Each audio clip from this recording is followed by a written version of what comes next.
economy and from Crisis and Beyond Town Hall. Please feel free when if you have any questions, ask questions in the Q&A or in the chat. I have with me City Councilor Teddy Waszazak, who will give you a wave right now, and Economist Amanda Janoo, and who will also give you a wave right now. And we are going to do our town hall a little differently than we've done some others in the past.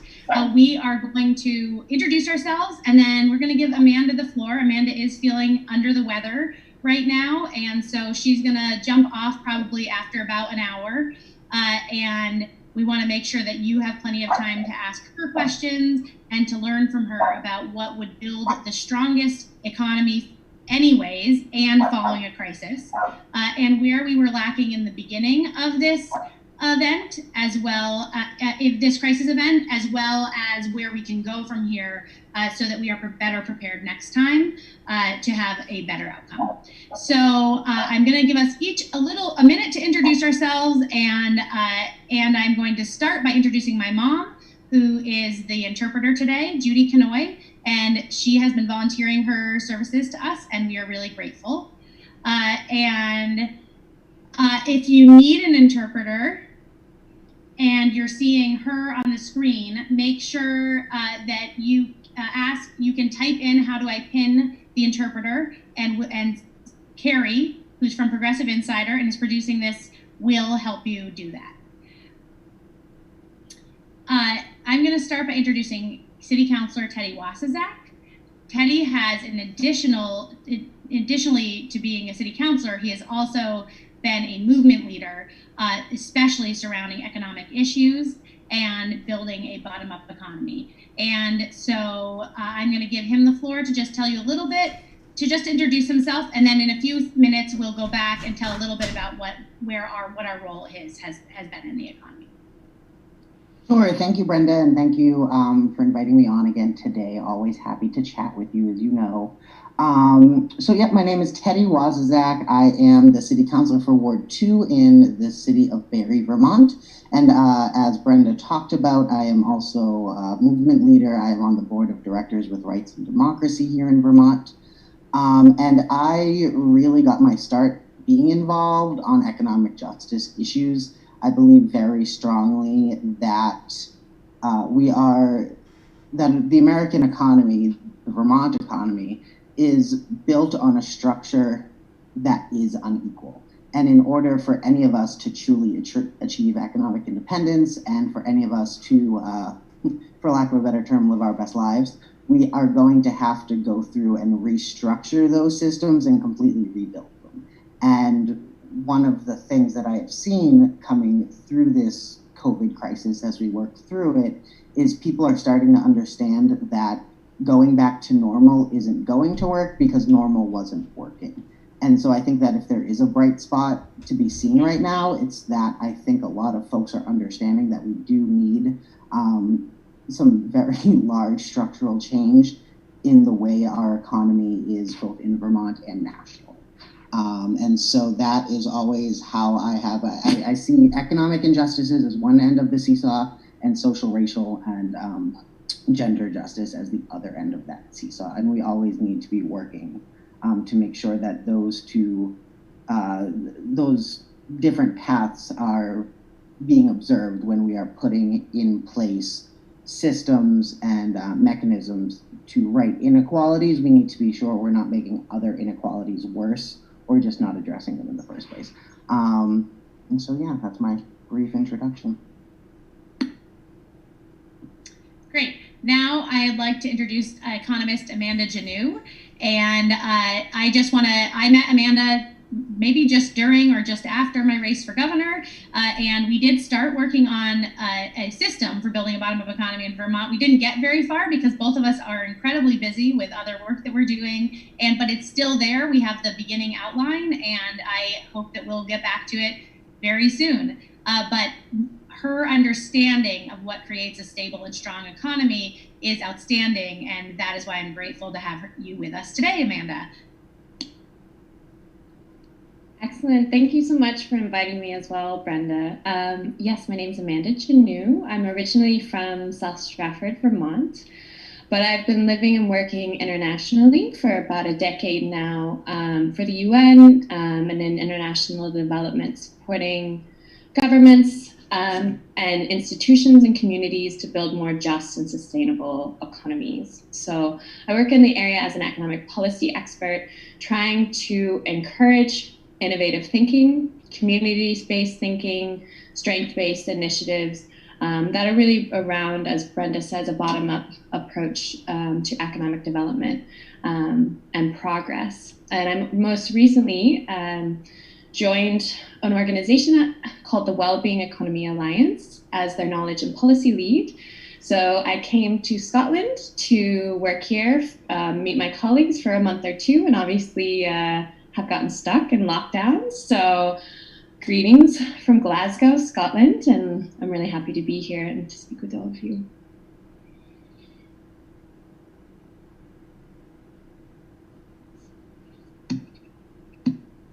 Sorry. I am multitasking as a homeschool parent right now, so I'm very sorry if I take a minute.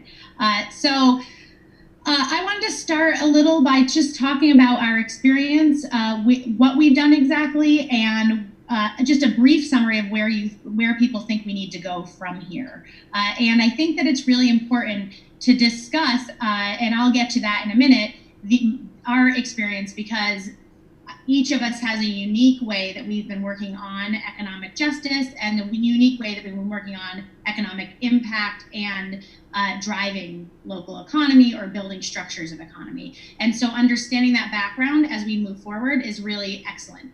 Before we go any further, if you're watching on Progressive Insiders, Facebook, or YouTube, or our Facebook or Instagram. If you ask questions in the Facebook live chats, we will get them from people who are monitoring them. But the best way is to come into the event and be able to write your questions right in the Q&A or chat, and we'll make sure to add links to register and come into the event at this point if you do decide that that's how you'd like to come in and watch. Otherwise, watching from Facebook, Instagram, or YouTube is an excellent way to view this event. So I'm going to start with Teddy and let you take a minute to just let us know what you've been doing and where you think we need to go from here. Sure. I think, like most of us, it has been a very COVID world, and so we have seen a lot of, just like across the state, and I'm sure across the country, maybe even in Glasgow, a lot of mutual aid groups coming together to support the vulnerable people in our community. As well as something I've been working on is I've been making phone calls, sending emails, and calling the governor's office, trying to get either Governor Scott or the legislature to take some action regarding rent and mortgage payments that will be due. We've missed the April deadline, but that will be due May 1. Because while the federal government has passed the stimulus package, we know a lot of, if you're not a citizen, that complicates things. If you weren't able to file your tax returns, that complicates things and delays the money you're getting in.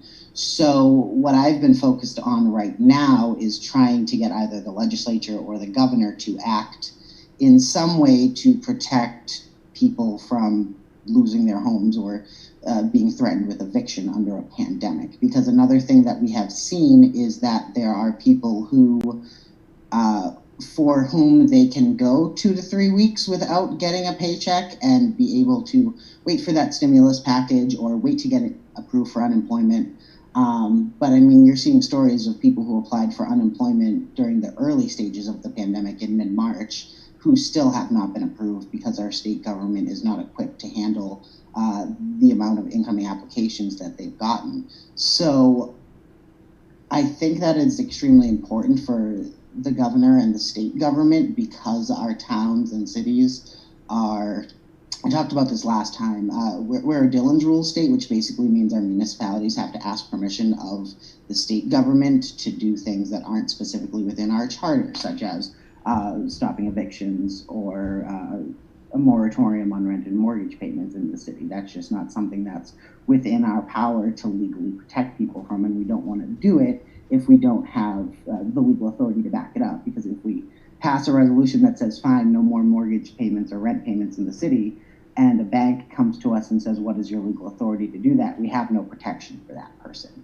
who is either a renter or a homeowner that's struggling to make their mortgage. And I mean, frankly, same thing on small businesses. Vermont is very dependent on our downtown small businesses, and a lot of them, paycheck to paycheck isn't quite appropriate, but month to month.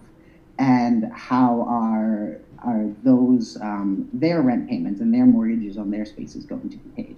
So I think that while I am glad that the federal government is both boosting unemployment benefits and has passed the stimulus package, those are definitely short-term solutions to this long-term, huge structural problem. And I think we're also seeing for the first time, I think at this scale in my lifetime anyway, how closely related public health and economics are. I think that's a message that's starting to really, I mean, I think we understand that, and a lot of people who do this work, of course, understand how closely, you know, poverty and health are connected. But I think that this epidemic is sort of forcing that idea into the front lines that, you know, how much private health insurance, this is a perfect example for it. Everyone loves to defend wonderful health insurance plans that have been gotten through years of, you know, working with unions, so on and so on, but that's all tied to your employer. Once you're furloughed and once you're laid off and once your employer is no longer your employer and you don't have health insurance and now you're in the middle of a pandemic, seems like a time that universal health care sponsored by the government would be the thing to have. So my focus right now is Governor Scott has extended our order until May 15th at the moment. So trying to find some relief for homeowners, renters, and small businesses when it comes to their mortgage and rent payments on May 1st is going to be something that I think is very important moving forward.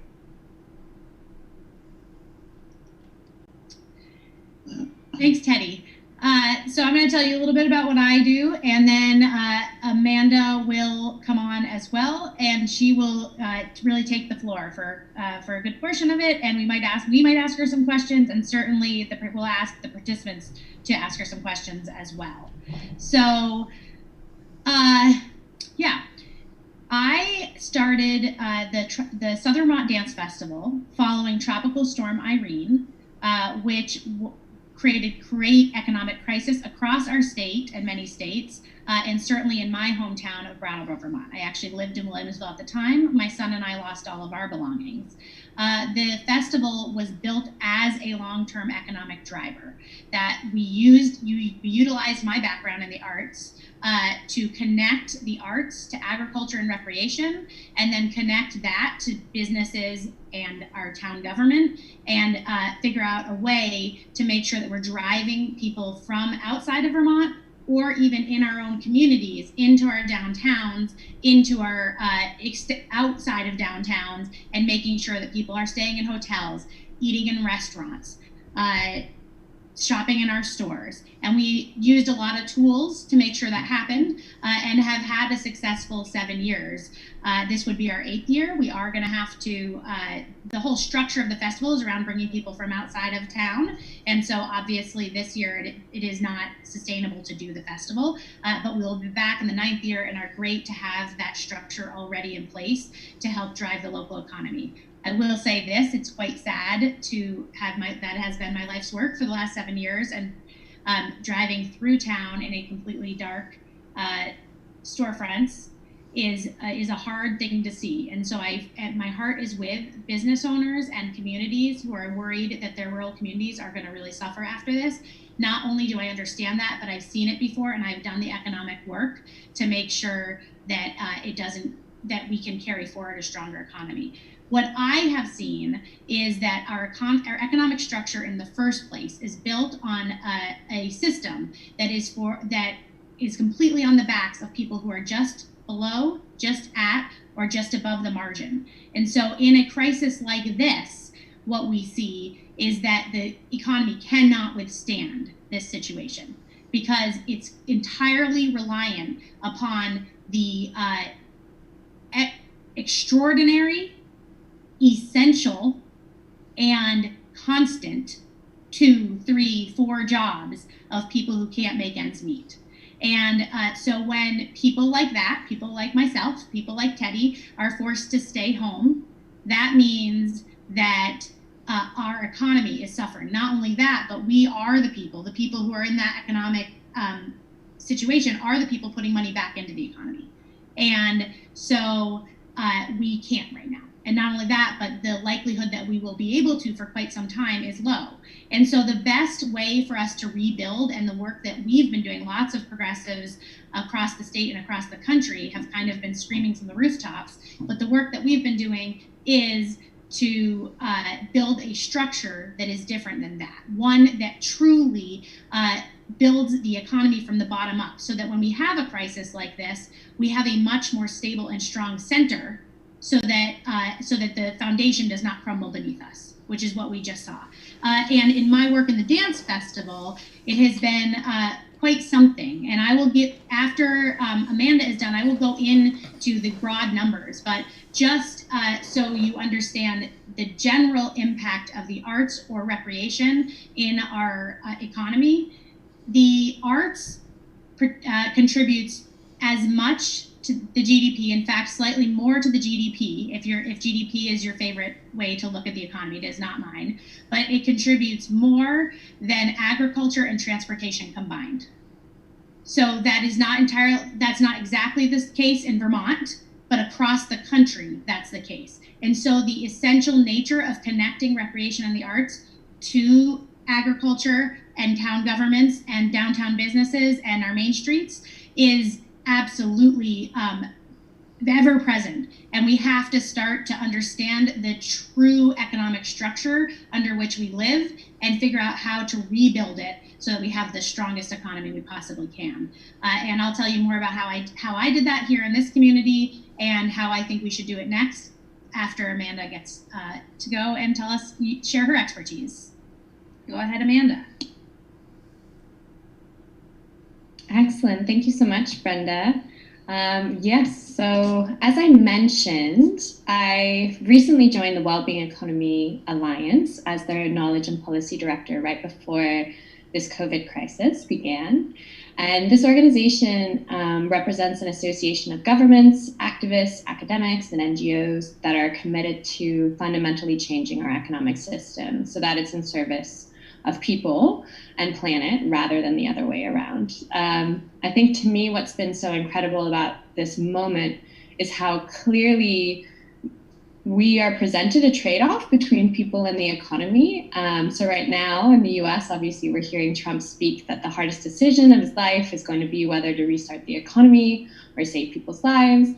And to me, it's very clear that this trade-off is absurd because we are the economy. Yeah, the economy is not something abstract that happens to us. It's driven by each of us. So the economy is the way we provide for one another. Really, that's it, of the way we provide for one another. So the economy is a means and not an end. So if the economy is failing, the economy is failing because we don't have enough to eat. If we can't get enough access to medical care, if we can't afford housing, or if we can't find meaningful work, all of these senses, the US economy is indeed failing. But I feel that these failings are coming from a misunderstanding of economic priorities. So we shouldn't be focusing right now on ensuring stock market values or returning to GDP growth rates. We need to be on focus on ensuring that everybody is being provided what they need most, particularly during these times. So this is the time to listen to people and to really listen to what they need, particularly through these kind of events like town meetings, because this is a very strange moment. It's unlike any other that we've had before, and we shouldn't be rash to propose solutions that are meant for another time. So this is why I was very excited to be invited to come to this town meeting and to hear from Vermonters about their experience. So obviously Vermont's my home and I have incredible pride being born and raised there, but I'm right now in Scotland, so I'm not currently in Vermont. So I would really love to take this moment to not only provide some humble reflections and ideas on how I think we can build a more inclusive and locally driven economy, but I'd also like to take this opportunity to ask you how you're doing, what you need, what you feel you've learned from this situation regarding the economy, what you feel you may have taken for granted before now, because I think all of these answers will ultimately determine our economic recovery, as it's up to us to build back together. So, in as much as I'm happy to answer questions, I'd also love to hear from all of you.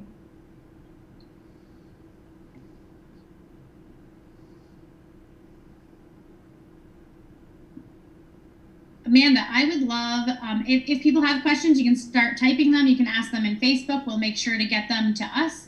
But I would love to hear a little bit about the work that you've done with small rural economies around the world and how that might play into the work now, though we do understand. I also want to say, I meant to say this at the beginning, as a caveat, we do not know the total economic outcome of this situation. And so to do anything more than theorize a plan economically out of this would be irresponsible, and because we are going to have to look at the total outcome in the end to really be able to make a strong plan. But we do need to start formulating ideas and thinking about the unique nature of Vermont's economy. And one thing that's really great in the conversations we've had, Amanda, is your work with rural economies and what they have done that's, I think, really unique and different than what we have done here in Vermont or across this country to help drive their very unique economies.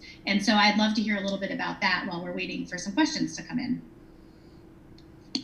Sure, absolutely. So my philosophy towards economic policy design is, first of all, probably very much inspired by town meetings in Vermont and growing up in those sort of environments, is participatory economic policy design, yeah, which is also goal-oriented. So to me, it's very, very critical that the proposed solutions and instruments and ideas are coming from the people and the communities in which they are meant to be applied, because that's the way in which you find the solutions that are in line with people's values, objectives, and the realities of the situation.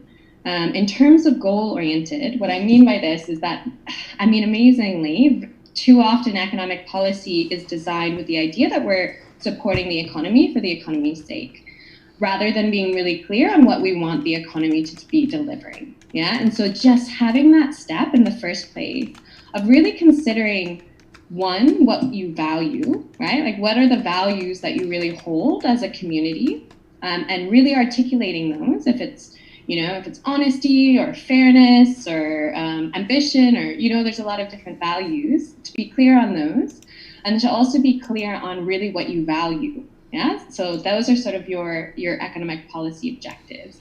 So being clear if it's food security or housing security or equitable distributions of wealth or clean water, being clear on really what those main objectives are, and then considering how you develop strategies and policies in which to achieve them. So, and by policies, I think economic policy is just the way that we encourage particular kinds of behaviors and activities that we think are going to help us achieve our objectives, right? So this is why it's important to understand the values that are important in a community, because they're different in different communities and cultures. And so you might want to motivate and encourage certain kinds of values in some places relative to others. So in Asia, for example, they have a very collectivist, many times, cultural values, whereas in the US it can be more individualistic, right? And so they're not the same placement, they won't have the same sort of language, but the point is to be clear on what you're trying to achieve and how you're going to go about achieving it. The other thing that's important to me, I think, that I notice particularly in working with rural communities, is that too often the economic policies are designed from a perspective of deficit. Yeah, that we don't have enough skills or investment or finance in order to grow or in order to progress, as opposed to starting with a consideration of what we do have, of our strengths and our skills and our resources as the starting point for the kinds of activities that you end up wanting to promote and develop. And I think that that's really significant also as a way of building really diverse and unique and culturally grounded economic systems. I don't know if that answers it.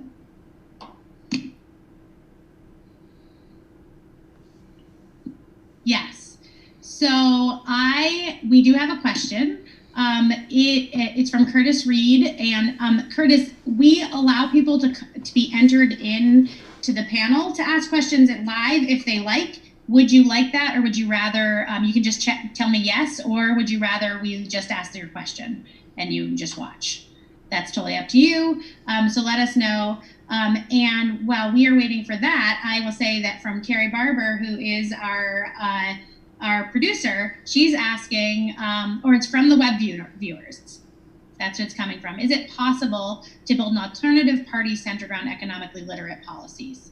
So that I'm going to say, just for myself, that I am a Democrat, and that I'm not saying it is impossible. Other countries and cultures do have that, and what I think is really, though, the most important is that we center building our economy around policy and not around party.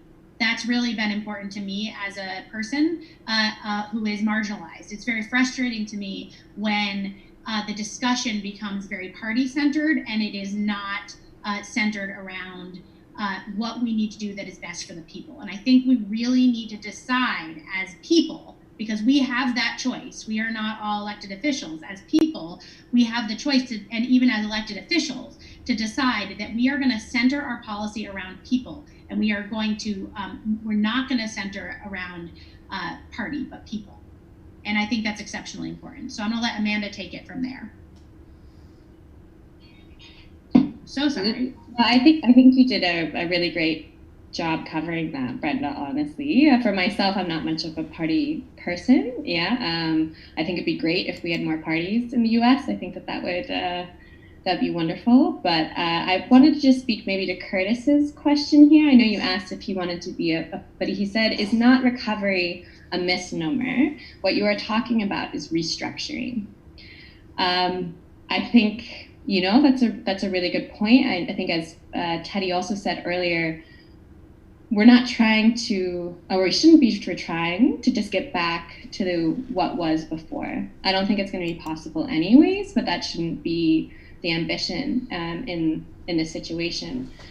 There is going to be an incredible amount of trauma and pain and work that is going to come out of this scenario, but it's also it's a pause, a pause for reflection and a pause for really reevaluating what parts of the economy we really see as essential, because that has been sort of presented, I think, more than anything else, that even though the hedge fund managers and, the sports players and these types of people get paid the highest salary, push comes to shove, it's the caregivers and the nurses and the delivery drivers and the grocery clerks that are really the heroes of our economy, right? That really provide us with the things that we need the most.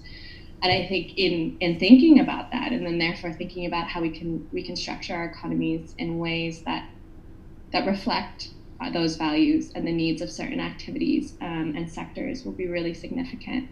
Whether I like the term "Build Back Better," this is an idea of how it can go, but I think there's probably a lot of different terms that resonate with people at this moment in time as they look for aspirational visions. I would like to just let people know that if you are watching live from a group or another page, we don't necessarily see all the comments that come unless you're on our Facebook page, Brenda Siegel for Vermont. So if you go to Brenda Siegel for Vermont, then we'll be able to easily get you on if you for questions, and if you sign in and come on as a participant, we'll be able to easily get you on for questions. And I want to just build on that and say that I think that we are really seeing some deep holes in our economy as we have been through this crisis. We are seeing that the very people we call essential are the very people we don't think deserve $15 an hour minimum wage, or for that matter, a livable wage. And those are the people that are literally keeping us alive, because they're keeping us fed, or they're LPNs, or they're janitors in hospitals, or whatever work that they are doing. They're literally keeping us alive without the equipment that they often need for protection for themselves. They are getting sick and risking their lives. And we have for years and years told them that they don't matter, that they are not qualified enough to have an amount of money in their pockets that allows them to survive. That it is on them to work several jobs to pay their bills. And then at the same time, we tell those same people who are often single parents like myself, that we tell them that why aren't you spending enough time with your children? How are your children going to end up? And so the very pressure that we put on them is being shown in this particular crisis with such a strong light on it. And I think that we have to be really cognizant. And while we're talking about that, let's just talk about the privilege of social distancing that many of us, even those of us who are struggling, especially in Vermont, there's a lot of people, but there also are a lot of people who are experiencing homelessness and are not able to distance themselves the same way. People in prisons, which you'll see a press release come out from myself and other people running for office today about the prison system in Vermont, who are not able to socially distance themselves, even if they are at risk, at medically high risk. And so I think that what we're seeing is, how do we build better? Because we haven't built strong enough, and then Black and brown people across the country are dying in much higher numbers than the white folks. And I think that that's really important for us to own and understand, because what that shows is not anything more than our very broken system that we have created throughout our history. And where we have actually created systemic inequity, and systemic inequity is people caused, and it can be people fixed. And so this is not things that are beyond our control. It has been within our control all along. It looks like Teddy has something you'd like to jump in and say. Yeah, that triggered a couple thoughts in my mind. The first one being that what we're seeing is that we've been told for decades that the things that we want to do, raise the minimum wage, expand healthcare, so on and so on and so on. It's not that we didn't want people to make more money. It's not that we didn't want people to have healthcare. It's not that we didn't want people to make more money. It's that we couldn't afford it. We couldn't do it for whatever reason. And now we are pumping $1 trillion bills out of the legislature that directly send $1,200 to every American citizen. We're seeing hazard pay, talks of $21,000 a year for some of these people that are already getting underpaid. So I think the first thing that this has shown us when it comes to economics is that it is almost never a logistical problem. It's a matter of political will putting these policies in place, and we're seeing that now. And the second thing that I want to talk about, that I don't remember when I thought of this when we were talking about it, is the closest thing that we have as far as a historical precedent for this would be the flu epidemic of 1918. You were talking about that's what it was, the privilege of social distancing. In 1918, people who lived in tenements in New York and Chicago could not social distance. The people who lived in tenements were not the managers, were not the factory owners. The people who lived in tenements were the laborers and the children and mothers and Black and brown communities and queer communities and poor women. And so after we had the flu epidemic, and of course there were many other things that affected this as well, but we had stronger labor regulations afterwards. We had stronger housing regulations afterwards. We had stronger sanitary practices after the flu epidemic. So we have seen throughout history where a major tragedy has led to structural change and has led to big permanent changes. So I think what we need to be careful of is talking about fixes just to get, like we were talking about earlier, we can't just fix the problem that we have now, go back to last year and be like, great, everything's fine. Because similarly to how as much as we all need to get rid of we all need to focus on getting Donald Trump out of office, we also need to acknowledge the things that led to Donald Trump. And likewise, while we need to get out of this economic recession that we're going into, we also need to recognize the things that led to this economic recession, which was your point earlier, Brenda, that when you have an economy that crumbles, once people get sick, that economy is clearly not working. So what are we going to do moving forward to right-size that economy? What permanent changes are we going to put in place to ensure that in another 100 years, this doesn't happen again? And I want to just say that one of the things that Amanda and I have talked about is whether or not you were looking at tools or outcomes. So when we talk about livable wage, when we talk about paid family and medical leave, these are tools. And I'm not saying we shouldn't fight for them. We absolutely should, and I will fight for them endlessly. However, and I have for the last many years, however, what we really need to look at is what is the outcome we're looking for. And then you build the structure of the economy, you rebuild, you build better, as Amanda says, based on what you want the outcome to be. Just like you would, I went to Hampshire College. In my college, we had a Division III plan, which is basically like a master's thesis. And what was the outcome we were doing? And then you make the plan. So it is really backwards that we don't talk about the economy that way, that we're constantly, backpedaling. I feel like I get the image of a hamster wheel, trying to figure out how we're going to make this economy work, instead of saying, what is the outcome we want and how do we get there? So I'm going to ask Amanda to talk about that a little bit. Again, please keep asking questions. We don't have Amanda for the whole 2 hours, so please ask your questions now if you have them and you're watching. Go ahead. Yes, absolutely. Let me apologize. I'm a little bit under the weather, very much hoping that it's not COVID, but I'll need to jump off in like 20 minutes or so. But yeah, to me, I think the point that Brenda's making is so huge. And I think this is the moment, right? Like, this is an incredible moment for us in Vermont, us around the world, right? To really take a second and think about what are the things that we value most that the economy can provide for us. And so much of this also is a recognition that the economy is a variety of things, and some of it is monetized and some of it is not, right? There's a lot of care work that is provided to us without an exchange of money, which is vital to the economy, right? Same way that nature is really the foundation of any economy, and it gives to us very, very gracefully as well, and we need to think about our interaction with that.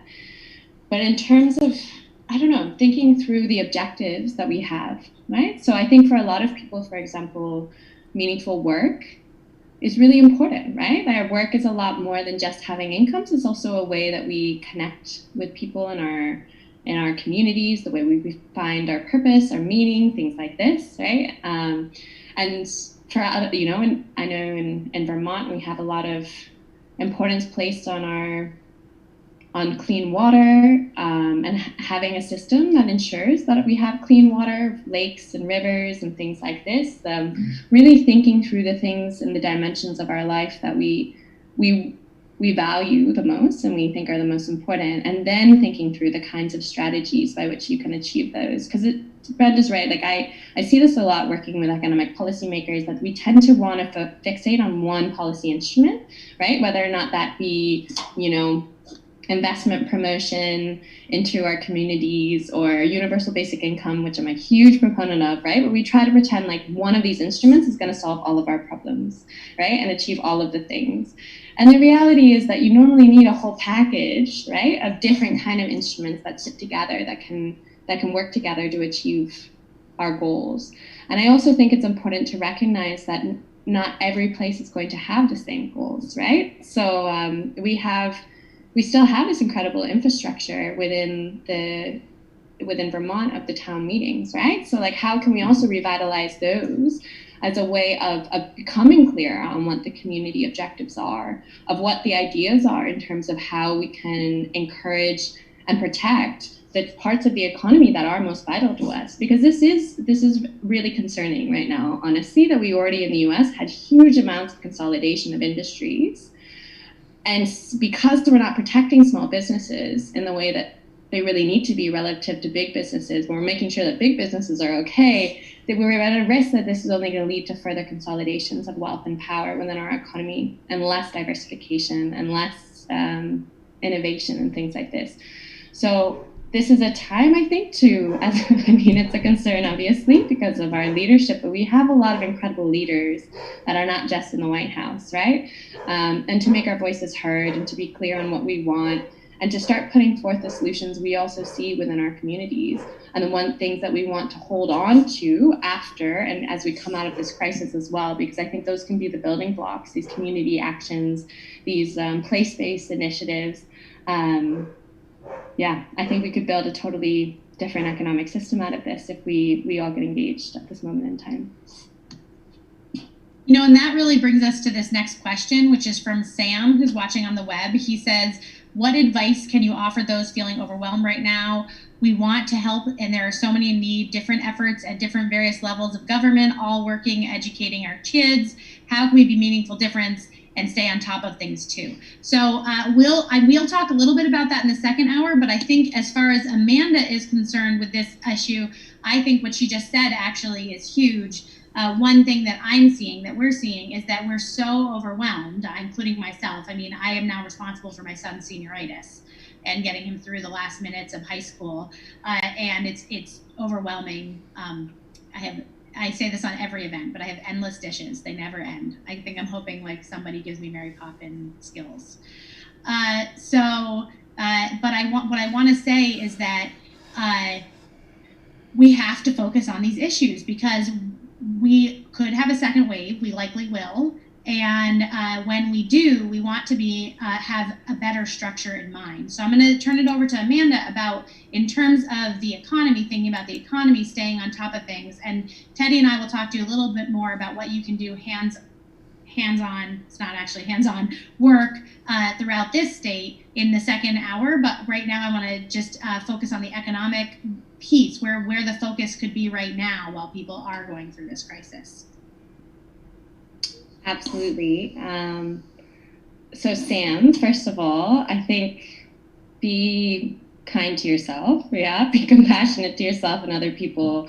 I think we're all feeling pretty overwhelmed right now. I think there's also a little bit of solution fatigue, yeah, like a real inundation with a lot of ideas and a lot of stress and crisis and just tapping into the collective pain that people are in right now with the uncertainty and sort of the lived experience. So I think it's okay if you don't have all the solutions right now. I also feel really honestly that I'm in this position and I feel like I'm supposed to have these answers about systems change and all of the next steps that should be taken, you know, like around the world and with this Wellbeing Economy Alliance. And I think I've also had to give myself a little bit of space with this as well, you know? So I think it's important in terms of thinking about the economic solutions. If you can do anything is to, instead of trying to focus on old thinking and old solutions, right?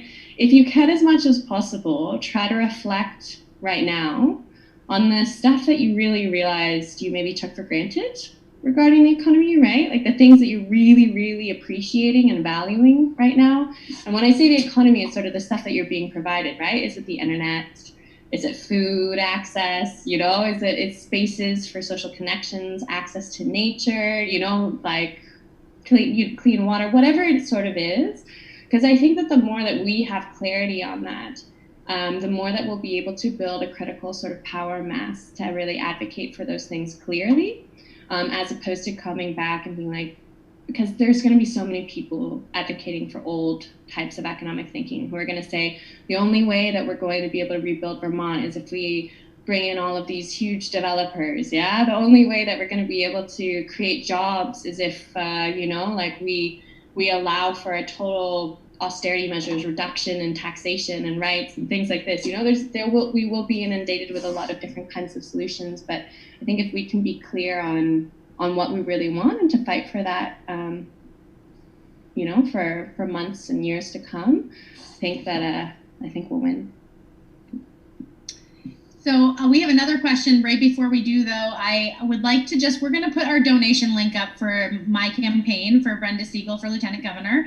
And we're doing that because we have stopped doing call time. I don't know if you guys know what call time is, but call time is designed to call Vermonters and ask them for money. Generally, most people generally lean towards folks with more money, which also keeps us from talking, and not always Vermonters. And that often keeps us from talking to Vermonters, which I think is part of our system that doesn't work.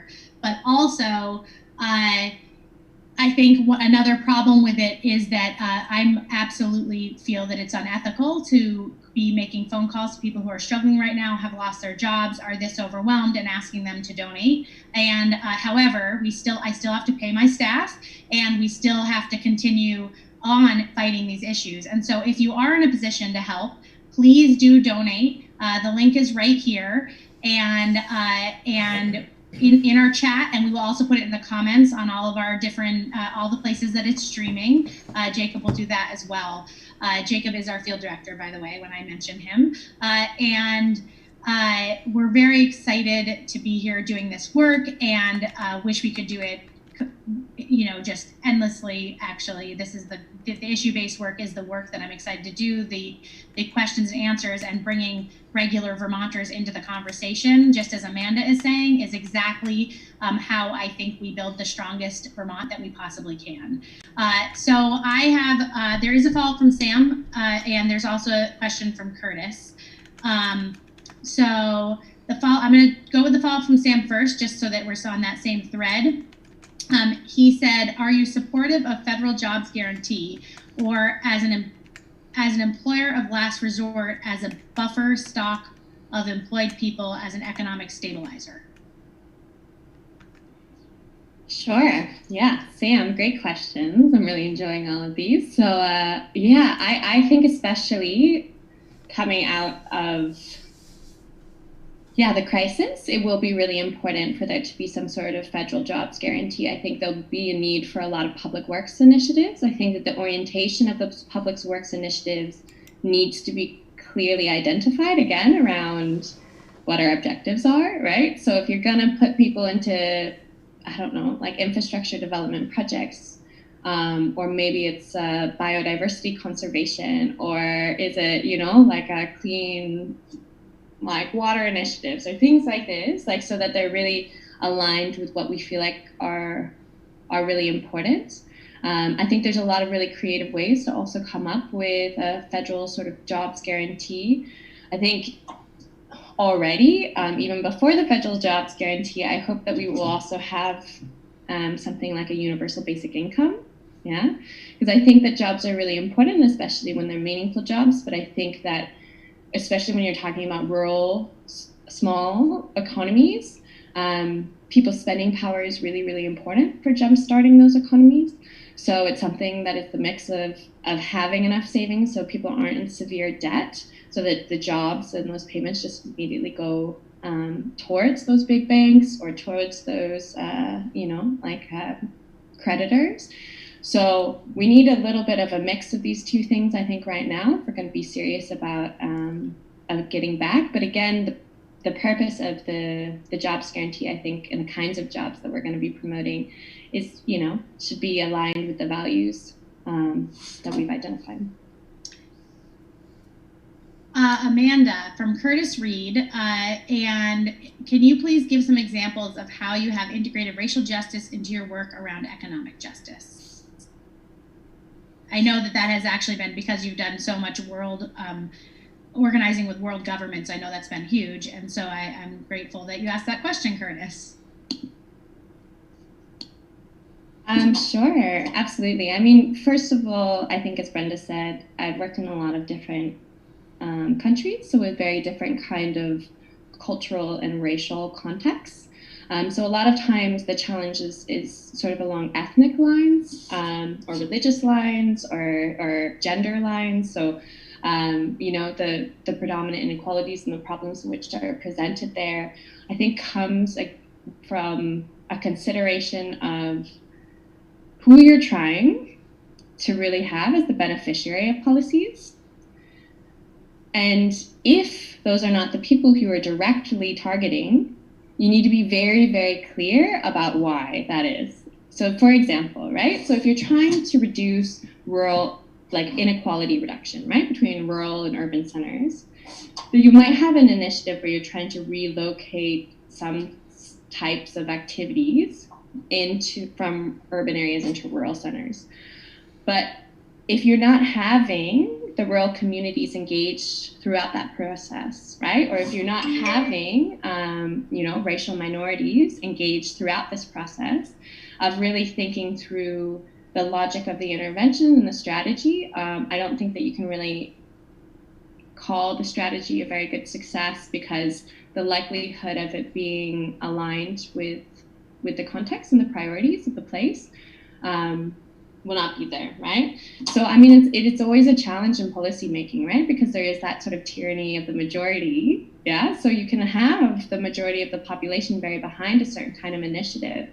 But I think the point is that you always need to make sure that there's space for it to not just be token kind of inserts by populations, but really, really meaningful considerations of how this might impact their own livelihoods, dignity, prosperity, destinies, things like this. And in my experience, when you bring together these different kind of stakeholders and I think it's important to have in a sort of common space to really speak through the strategies and the ideas that are being presented, you can see some pretty incredible consensus that's felt, right? Like, I think it's hard to be a total dick if you're standing in front of somebody and trying to argue against their rights, yeah? So I think there's something to be said for person-to-person also accountability in this space. And Curtis has a follow-up question. He says, when I hear about beneficiary, I think of paternalistic systems. And also, she said, he asked what your experience is relative to racial justice in the U.S. You haven't experienced that. Well, I think, let me first of all say, I guess, because I deal with public policy, right? Like, so economic policy. And although I very much facilitate processes of participatory policy design, it is sort of government issued policies, right? So sometimes I think that those you can view that as paternalistic, but I think you can also view it as just the collective sort of agreement on the kinds of regulations or incentives or disincentives or collective sort of ownership campaigns that you want to have within a community or a state. Yeah. Maybe the term beneficiary doesn't resonate. I think in policy context, it mostly just means who you want to be benefiting from different initiatives, and that in that context, a lot of times the reason why it's important to consider that is because, especially in situations of inequality reduction, yeah, you want to make sure that you're supporting the people who have historically lost out the most, right? So the people who should benefit most from a new initiative are the people who have been suffering the most from the previous ones, if that makes sense, right? So when we're talking about policy changes and structural transformations, it's important to be sensitive to, the needs of different sort of demographics. And I guess, there's something about that that's kind of paternalistic, but I'm not like a total anarchist, I guess, in this sense, and I see as a role for government in an economic policymaking. Yeah. And then your experience relative to racial justice in the U.S. I mean, also being in our state as with a minority background, I think also is part of that. But in terms of your work as well.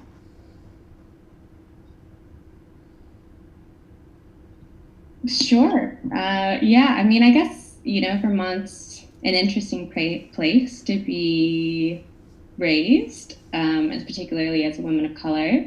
I think that there's a lot of certain kinds of questions regarding identity that you get asked that you might not get otherwise, right? Like a lot of questions of where you're from. Yeah, no, really, where are you from? Yeah, these kind of things that might influence my sort of understanding of racial justice within that kind of context. Yeah, I don't know. It's hard to say because, to be honest with you, I'm not a racial justice expert. Yeah, like I think that inequalities related to identity are very important to consider within economic policy design. But I think that there's probably people who can speak with much more authority on how they themselves are the drivers, for example, of economic inequality, whereas I might be better positioned to say how economic inequality is an important driver of racial disparities. Do you see what I mean? Yeah. I think it's, for me, a lot of things, because of the way that I've viewed the world, come back to looking at the economic system as very much a structuring device for a lot of our realities, whether or not that's fair or not. Yeah, I would say that because everybody has different expertise and works in different parts of our system, first of all, I think that that's a perfectly fair explanation. And I think that it's really important that we have people who are looking at the different viewpoints, right? So in terms of, I think you've done a lot of work around the world and have done some serious thinking about this aspect. And certainly you and I have talked about the racial justice aspect of how we rebuild the economy or how we reimagine the economy in Vermont. And in the term of beneficiary, who's benefiting from the rebuild. It's interesting, Curtis, that you should say that, because I don't actually hear a paternalistic. It doesn't resonate as paternalistic when I hear it, and it's probably just different how we work with that word differently, or what part of our work we do. But what I hear is the question, who is this benefiting, more than anything else. And so I think that it's also really, but part of what we learn is that there are people who are driving economic justice. There are people that are driving racial justice. There are people that are driving economic justice for marginalized folks, specifically around racial inequities. And then there are people who are economists, and they're kind of looking at the picture and saying, how do we reimagine or build better an economy that takes into account all these pieces? And I think the way that we build that strongest economy is to ensure that that all of those people who do all of that work are at the table, and not just who do that work, but who have experienced those systems and can speak to the experience of being on the other side of it, are at the table when we are reimagining or rebuilding or building better an economy. And I think that that's really, really important. So I don't know if you're seeing Curtis's comment now. He's listening to you through the lens of 18 years as expatriate and policy advisor throughout Africa. So he's thinking of that. But the question was in the US, and so I think some of that work in other countries is probably different than the work because my understanding of your work is that most of it has been done with rural and governments in other countries. So the work in the United States has been less, although I'm thinking about Vermont has been a big part of your work when you've been here, and certainly we've done that together. So I don't know if you want to speak to that at all before. We don't want to make a comment, but a question, I think. But yeah, I'll probably need to go kind of soon. My apologies again. I'm feeling a bit fatigued and want to make sure, again, I'm not getting sick with COVID or anything. But I just I wanted to thank you for having me, Brenda, and to see you, Teddy and Judy, for signing this for us. I really appreciate all the questions. I'm around, so if you ever have additional questions following this stream or anything like that, you can please feel free to reach out to me. I don't know if my email or anything is sort of in the link for but it's amanda@wellbeingeconomyalliance.org. Yeah, so you can shoot me an email or anything like that. And yes, I look forward to hearing later how the rest of these conversations go and everything like that. And I wish you all the best with your race, Brenda. Yeah. Thanks. Everybody stay safe and healthy, please. Thank you, Amanda. And we will put your email in the chat and also the Wellbeing Alliance website so you can learn a little bit more about the work that Amanda's doing. And we will take it from here. But thank you so much for coming on, even though you were sick. And frankly, I miss you, and I'm really glad to see your face right now. So thanks for being on for that reason as well. And I hope we get to be in person and see each other again soon. Excellent. Absolutely. Bye, everyone. Bye, Amanda. Good to see you. Nice to see you. So I'm going to allow us to do a little more work in terms of Sam's question, and certainly people can ask other questions as well. So Sam's question was, what do I do? I'm overwhelmed. How do I help people? What can I do here? And my answer remains, which is it would be, please do think about issues and start to talk about those issues, because we are going to experience some gaslighting around all of these issues, racial inequity, economy, all of that coming back in. As Amanda was saying, some of the we must have big corporations, we must have this, whatever, all these structures that didn't work in the first place are going to be the we musts in order to bring the GDP back up.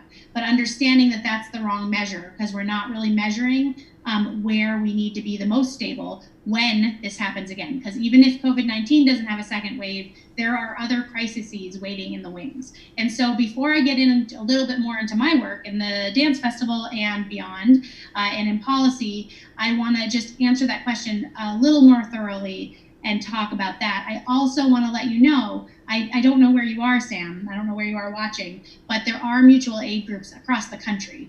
And so the way that we do our mutual aid, so if you're in Vermont, you can absolutely sign up, is that when somebody has a need, we connect them to a volunteer who can help them, and we allow, and we connect them to one volunteer. So this is not an overwhelming task usually. That one volunteer, as long as they don't get sick, we have a bunch of safety protocols. That one volunteer can definitely work with that person with following our safety protocols for groceries, for picking up prescriptions, if they need help with other things, if you happen to be someone who's economically resourced and they need help maybe with a laundry card or things like that. So it allows a personal connection between two people rather than us calling you every day and telling you there's another need, can you help us again? And of course, when the need outweighs the volunteers we may have to have people have one or two people, but people have found that to be a really productive way to work on this, because it allows them to feel good having done something, but really take care of their families. The other thing I want to say about that, though, is that if all you can do right now is take care of your family, homeschool, and work, or just work, or you're struggling in that way, that's okay. You can find ways to plug in from home, maybe doing wellness checks. We do wellness checks with people. If you want to do that, check in with us. Even if you're not in our state, we're happy to have you do wellness checks in our state to people, because we are trying to get to quite a lot of Vermonters and see how they're doing. You can do all that, but if what you need to do is take care of your family and all of this is just too much, you staying home and doing that work from home and taking care of your children, or if you have children, or whatever else you need to do, that is an act of love, and you are already doing something to take care of people. And so don't feel like you aren't doing enough, and join us on the fight on issues. Absolutely. Join, help down ballot candidates to make change across the country and across the state of Vermont, because we need you, and we are definitely under volunteered, not just us, but all campaigns, because all people are overwhelmed. So if you have 15 minutes a day to help a candidate, that is actually a huge thing that you can do right now. There is other work that you can do, of course. We're going to talk a little bit about what we're doing in this state, but I'm going to let Teddy take that question as well. I muted too soon. Before you take it, I am going to just say that thanks, Curtis, for coming on. And you can watch the rest of the panel. We will have it recorded, and you'll be able to watch it on Facebook and YouTube anytime. So thanks for coming on, and thanks for your great questions. And Teddy, you can take it from here. Yeah, no, I would agree completely with everything that you just said and all that advice you gave to Sam. It's, we're all in this together. The entire world is in this together, and we're all stepping up and helping each other out in whatever way we can, whether that is just taking care of your family, whether that is leading up or volunteering for a mutual aid group, or whether that is just, holding public officials accountable during this time, because this is the time when public officials really need to be buckling down and doing the work to help their constituents. So I guess my advice would be do what you can. And that sounds like a really cliche answer, but if every one of us just does, many hands make light work. So if all of us just do a little bit to help our neighbors, to help our communities, then we're all going to be better off in the long run. And I mean, like Brenda said, there are some folks who, who are just single people with no children, or their children are out of school, they're retired, whatever it is, that might have some extra time on their hands to run up a mutual aid group and coordinate all those efforts. There might be, I've been doing a grocery shop once a week for some older folks in my community. And that's what I've been doing. So everyone steps up in their own way. So do what you can do to help your community, but don't feel like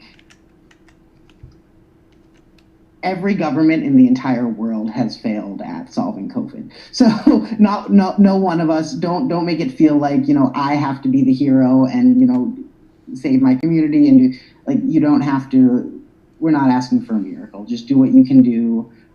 Take care of yourself mentally and emotionally during this time, because this is an extremely hard time for folks dealing with mental health issues, or folks who are don't have the best living situations at home. So just taking care of yourself, taking care of your loved ones, calling your grandparents extra, things like that are. It's the little things that are going to be the most important throughout all of this craziness, rather than one large dramatic thing. One thing so back to the economy, one thing that I often say that I think people will hear differently now is that it's very expensive for us not to solve our problems. And we are now seeing that in droves. It turns out that we can find a place to allow people to live who are experiencing homelessness. It turns out that we can talk about paying our essential workers more. It turns out that all the things we have been told over and over again we can't do, we can do. So I think that when we're looking at coming out of this crisis, we absolutely must find a better way to talk about that. What we need to do is we need to look at that end goal, right? So let's talk about the dance festival a little bit. As I said, my son and I lost all of our belongings in Tropical Storm Irene. In that crisis, the community did step up. I've never talked about it more than I'm talking about it right now. They came into our house. They helped us clean out all of our belongings in the tragic experience of throwing out 28 cubic yards of belongings. It was quite tragic and very, very, very hard for us emotionally. And I lost so much work during that time because I was a subcontractor, and I've never really recovered economically from that experience because the work that I had then was very much more stable than the work that I had following that. And it was a huge economic crisis for Brattleboro's downtown community. Like I said, I was living in Williamsville at the time, but it was a huge economic crisis for Brattleboro's downtown. We really, really had already been hurt because the Brooks House Hotel had a huge fire earlier that year. And so we had lost a bunch of businesses and homes during that time. I think that what I saw was that FEMA gave us some money to survive, not a lot, but some, that there were individuals and organizations who were willing to help us. I never fully recovered. It took me years to have a couch in my house. And I only have one now because someone gave it to me who was getting rid of one. And same with tables. I only have tables because, I inherited one. So I think that that's really important to remember. But and this is not that same kind of crisis. People who are living in houses aren't going to lose their furniture, but they might lose their house because they can't afford, like Teddy was saying. And our downtowns are, the problems that our businesses are going to face are very, very real. And the only solution to them is that people have money in their pockets to spend in those stores. But and that's like the immediate economic solution, right? The immediate infusion of cash. It's not that we just give business owners money to survive in the form of loans, because those loans are not going to carry people if people cannot rebuild with them, right? So we have to start seeing the people that are the base of our economy as the economic as our economic base as well. So when I was looking at the dance festival, what I understood was that the arts is huge in our economy. As I stated in the beginning, arts alone across the country, if we're looking at GDP, again, I'm going to make the caveat that GDP is not what we want to look at, I don't believe. But if we're looking at GDP, arts contributes more to the economy than transportation and agriculture combined nationally. Vermont absolutely has an agriculture piece that is huge and is a huge part of our economy and recreation. But when we're looking at that, we also want to understand what kind of money comes into a community, right? So when we're talking economy, what kind of money comes into the community when there's an event?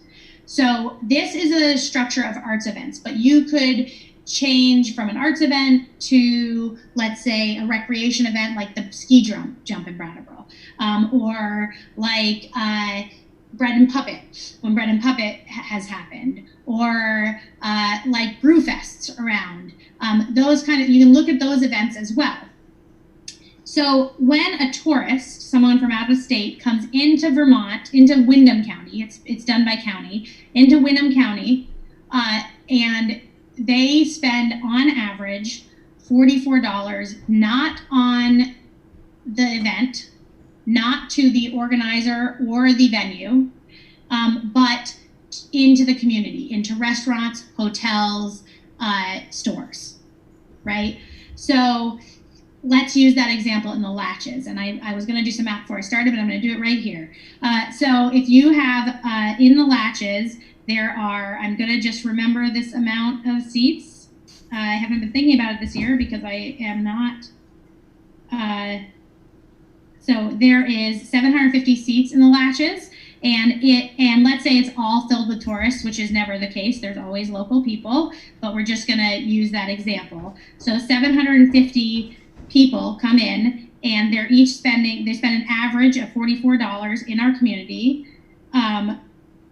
The infusion of cash into our downtown community from that one single event, from that one single evening, is $33,000. So no, that is not going to be all tourists. So I often say, okay, when I'm doing this math, because I do it a lot, I often say, okay, let's say there is 750 seats filled and half is tourists, which even that, I would say that usually it's a little more than that is the tourist population for our events when we have them. So if we have that, then we have 325, only $11. So $11 per, it's a lot lower in our community. It depends. In New Hampshire, just across the border in Keene, New Hampshire, it's a lot more from the local community. And that has to do with what our average income in Vermont is $35,000. So it has to do with what people can spend. So that gets back to that whole building a base, right? So 325, so we're getting $3,575 from our local community. And then we're getting $14,000 from outside of our community. So at that point, we have We have $17,875-ish dollars. I just did that math very quickly, so if it's off by $5 or so, let me know. I didn't actually do it with a calculator. So, so what I think is really important to understand is that so for the dance festival, and this is true with many festivals and events, that's a single event in the dance festival, right? So 3,000 to 5,000 people total come, but each one of those people counts again when they go to the Latches again. So if they go to a show of ours at the Latches on Thursday and Friday night and then come to another event of ours, that they're counting 3 times in that community, in that event, right? So let's say it's a low year and it's 3,000 people, or a very low year and it happens to be just 2,000 people, right? So, and that's throughout the 4 days they're coming, right? And each one of those people sometimes is counting 3 or 4 times into what they're infusing into our local economies and our stores and our restaurants. So again, you can flip that with Brewfest. You can flip that with recreational events. You can flip that with what happens on Church Street sometimes in events, even with protests and rallies. And we can start to talk about how we encourage our store owners and our businesses to start to push out events, no matter what they are, because part of rebuilding, but also it only works. So this is something that just happens. It can happen even better if you structure the event around or within the goal of driving the economy. So that was our goal. You absolutely don't have to. Art for art's sake matter. Recreation for recreation's sake matters.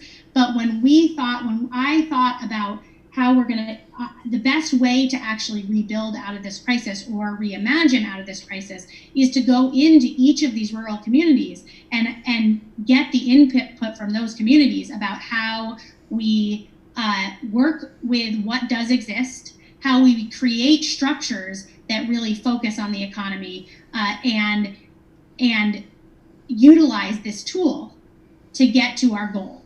But we do have to decide, what is our goal? Is our goal going back to normal, which I think is impossible?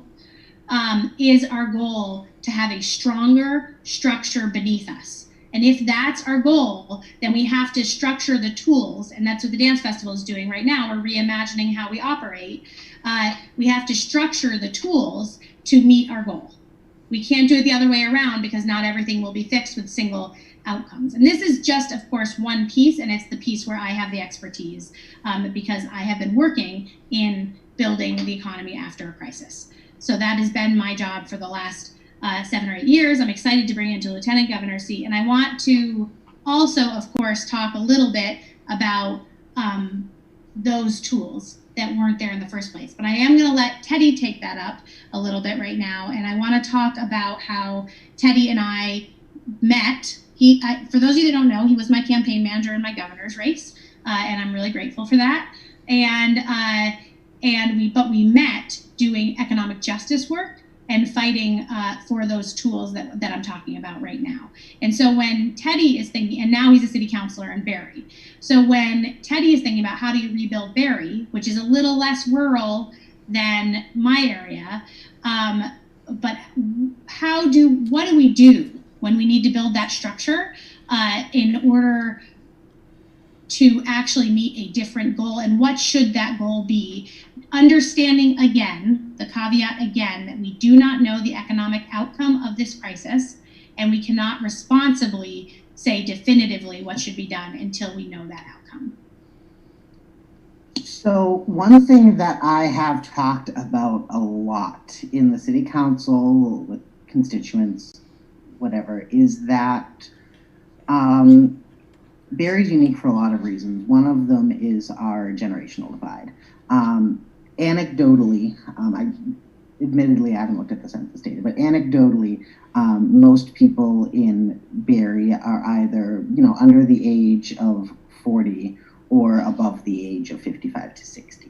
And so there is, when you're trying to have conversations like this one, when you're talking about what is an economic tool, what are our economic goals, I often have to, I share my view that I don't think we can just depend on retail business, as we've thought about it historically, to be the backbone of our economy. Anyone who knows Barrie knows that our downtown, our Main Street, our restaurants are the backbone of our local economy. Yes, we house some state agencies in some of our office buildings and things like that, but our small businesses and our small locally owned restaurants are the backbone of our economy. And those are the folks right now who are suffering the most. And, we have great folks like the folks who own the Quarry down on Main Street that have stayed open, that are doing delivery, curbside takeout, and because they're one of the few places that is still pretty much fully open, they're getting a lot of business and they're being really supported, which is wonderful. But you have a whole bunch of other restaurants in town that I love that are not able, for whatever reason, or have chosen not to for public safety reasons, have just chosen not to operate anymore. And yes, you have the Small Business Administration putting out loans, but those loans, as we've seen, they're hard to access. They're not guaranteed by any stretch of the imagination. So I often talk about the need to look at downtown Barrie in a different way, talk about our rich history of revolutionary politics, and which I know people like Barrie, revolutionary politics. Yes. Revolutionary politics, talking about our strong labor background, talking about the fact that we have places to swim, hike, bike, ATV, all within a couple miles of downtown. Doing what you did with the dance festival, Brenda, is that same idea. It's talking about, yes, we want small, locally owned downtown businesses, but just having them there isn't enough. You need a community to support them. So what we do in Barrie is we have an event called Barrie Heritage Festival, which is very similar to the dance festival in that it's a multi-day event that has events geographically spread out throughout town, so that no matter where your business is, you are getting some of those tourists or some of those locals who don't always go out and spend money downtown. They will because of Heritage Festival. So the goal of Heritage Festival was, yes, to bring economic activity to downtown, but it was also to celebrate the heritage of Barrie that I was just talking about, that labor heritage, that socialist political heritage that is so rich throughout our city. And so the goal has to be, if the goal is supporting our local businesses, the tool cannot just be more business. You have to do something else in your community to engage that business. And so the goal with Heritage Fest is both to support our businesses, but also to spread the word about all of the great things that we have had going on for over a century here in Barrie. So when you talk about measuring successes beyond the GDP, for example, recently we were talking about how Barrie has a higher tax burden, but we also spend less per pupil than most communities around the state. So that's a measure that we can look at beyond just GDP, is per pupil spending, things like that. And of course that doesn't work nationally, but there are a whole bunch of nuances there that you have to go through. So yeah, I think Brenda's absolutely right in that. And it was a point Amanda made too about the gaslighting. Like, we have to make sure the big corporations are okay. We have to make sure X, Y, and Z. The thing that we have to really make sure about is that people are being fed, people can afford to live, and that our small locally owned businesses that aren't owned and operated by a board of directors in Arkansas, but are owned and operated by our neighbors and their families, making sure that those businesses can thrive once we get back from this, and making sure that there is a structure in place so that once we are in this post-COVID world, that those folks who have been going without a source of revenue for months at that point will have a way to get propped back up. Because if we don't have a backup plan for that, and then we reopen the economy and half of Main Street is closed for business because they had to go out of business because of what happened to them, that's just going to compound the problem that we're already seeing. And so I think that it's absolutely right that we can't just, this bailout the way we restructure cannot be the same thing that we did in 2008. Because my generation, your generation, Brenda, have lived through what, 2 or 3 once in a generation economic collapses now. So in the past 40 years. So it's obvious that we are on shaky ground and we need to restructure that. So I would say that a good goal for us would be not to go back to the way things were, but would be to correct some of the mistakes that have been made over the past 40 years. And what can we do so that when we do reopen this economy, those mistakes aren't repeated. And I think it's really important for us to, thank you for that. And I think it's really important for us to also understand that this includes the racial inequities, right? It really does. I mean, in this state, we are in the top 5 for racial disparities in our prison system. And we have not taken the proper precautions to protect people in corrections. And that means that we are participating deeply right now in the racial injustice that is happening in our state. And I think that that's exceptionally important to talk about, and not just talk about, but to solve this problem. I also want to talk about, so one of the things that we often talk about, Teddy and I both, are that you have to have money in your that people have to have money in their pockets for our Main Street to survive. In order for businesses to thrive, people have to be able to survive. That has been a statement that I have said over and over and over again throughout the last 5 years, that's really exceptionally important. And we understand progressive change a little bit differently because of both Bernie Sanders and Elizabeth Warren bringing forward some of those issues. Definitely Bernie Sanders in 2016 brought it to the absolute forefront.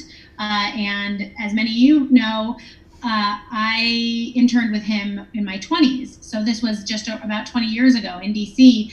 And I was really learning and hearing about that inequity in a different way then. And I had not grown up in economic crisis, but my son has grown up struggling economically because my economic situation changed. And that's how, I mean, how that wealth gap has grown, right? There are people growing up in upper middle class families who cannot financially survive.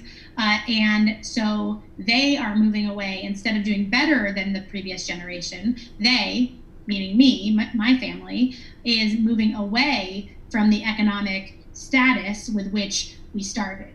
So it is, not only is it impossible to get out of poverty if you're in poverty, near impossible, but except we hear stories and then we're like, so-and-so got out of poverty, but that's a one-off. It's not a norm. And not only is that impossible, but people are losing their wealth. People are either losing their wealth in real time, they are middle class right now and they're losing wealth, or they've been losing wealth over the transfer of generation in their family. And so what we're seeing right now is not only are people that have been losing their wealth, is that just dropping off? That's just dropping off, but also that new people are now going to end this in a different economic situation, and people that never thought they'd be there. Because I always say we're all one crisis away from poverty or from some sort of disaster. And that could be a health crisis, that could be a weather crisis, that could be a once in a lifetime pandemic across the world. And Brenda, not to cut you off there, but it's the same point that you just made. You know, there are so many people across this country that are one car accident, one health crisis, 1 or 2 missed paychecks away from poverty. Likewise, our nationwide economy was not equipped for a disaster. Likewise, when the entire country is faced with a health crisis, the stock market can't cover the bills. It doesn't work.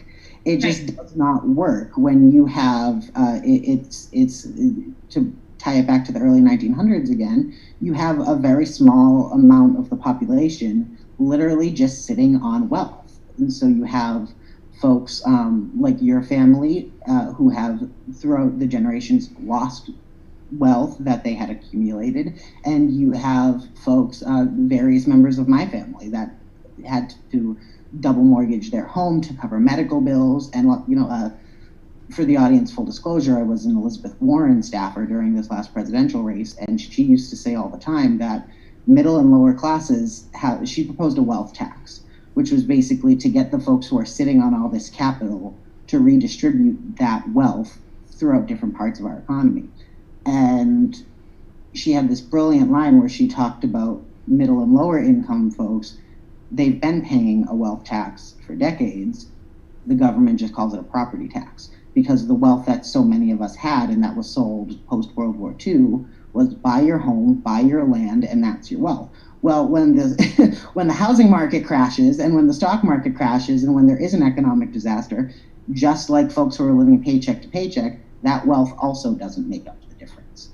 So you have, not only is it harder for people to accumulate wealth, it is the folks who have already been privileged and successful enough to accumulate that wealth are starting to lose it, while the folks who, to begin with, already had more wealth and more capital that they could ever actually need, just continue to grow and grow. And that's something that Elizabeth talked about. That's something that Bernie's been talking about for decades.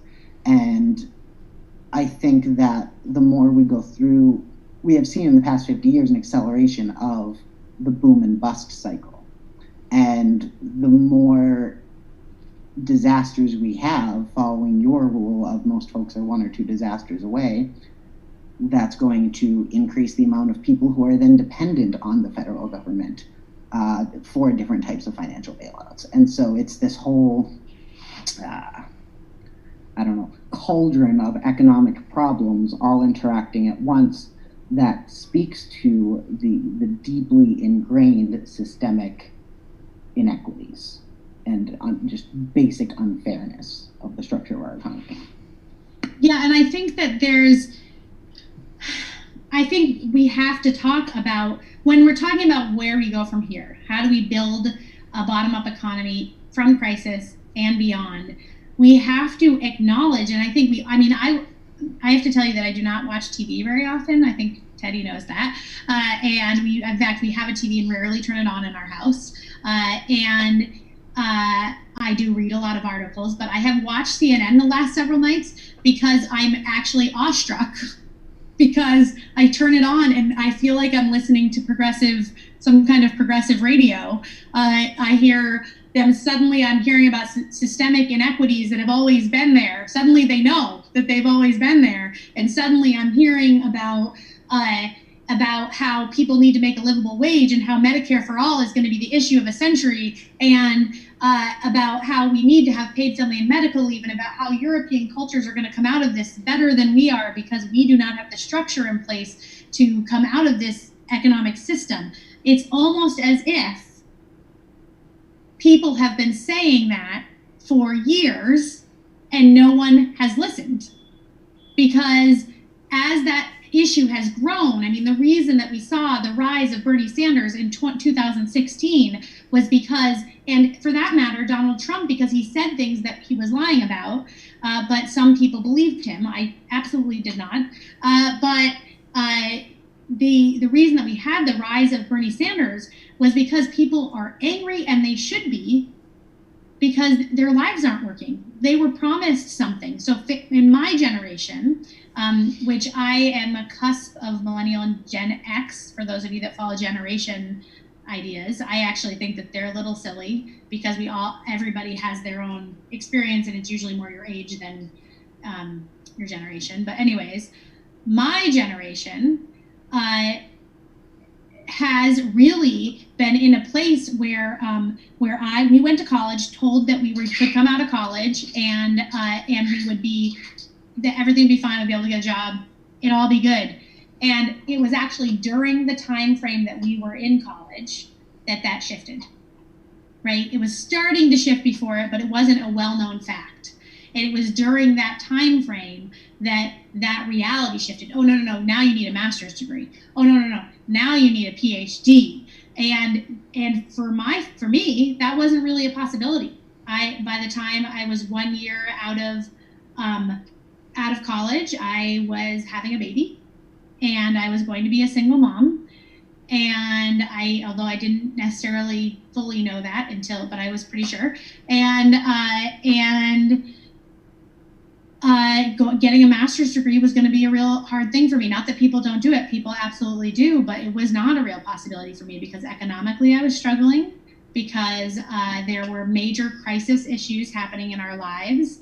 My brother had recently died, so I was multiple crises away from being able to really do anything to change that. In fact, not to go too far on the tangent, but I do think it's important to understand this. In fact, at one point, when my son was about 8 years old, I applied and got into law school, and I could not find the childcare that I needed. And I was going to have to take out $200,000 in loans to attend night school, and I wouldn't have seen him anymore. But I would have gone. But the most important thing was that I couldn't find childcare. So what happened is I didn't go, and I got a bunch of dance work. I was a teacher in schools and after school programs and inside schools, and I got a bunch of work. I really needed the work. And so getting out of that economic situation was near impossible for me. So now let's fast forward to this moment, right? This moment in time, amplify my experience by so many millions of people in this world, in this country, so many thousands and thousands of people across this state. People have now experienced a crisis. Getting out of the situation they're in right now will feel near impossible.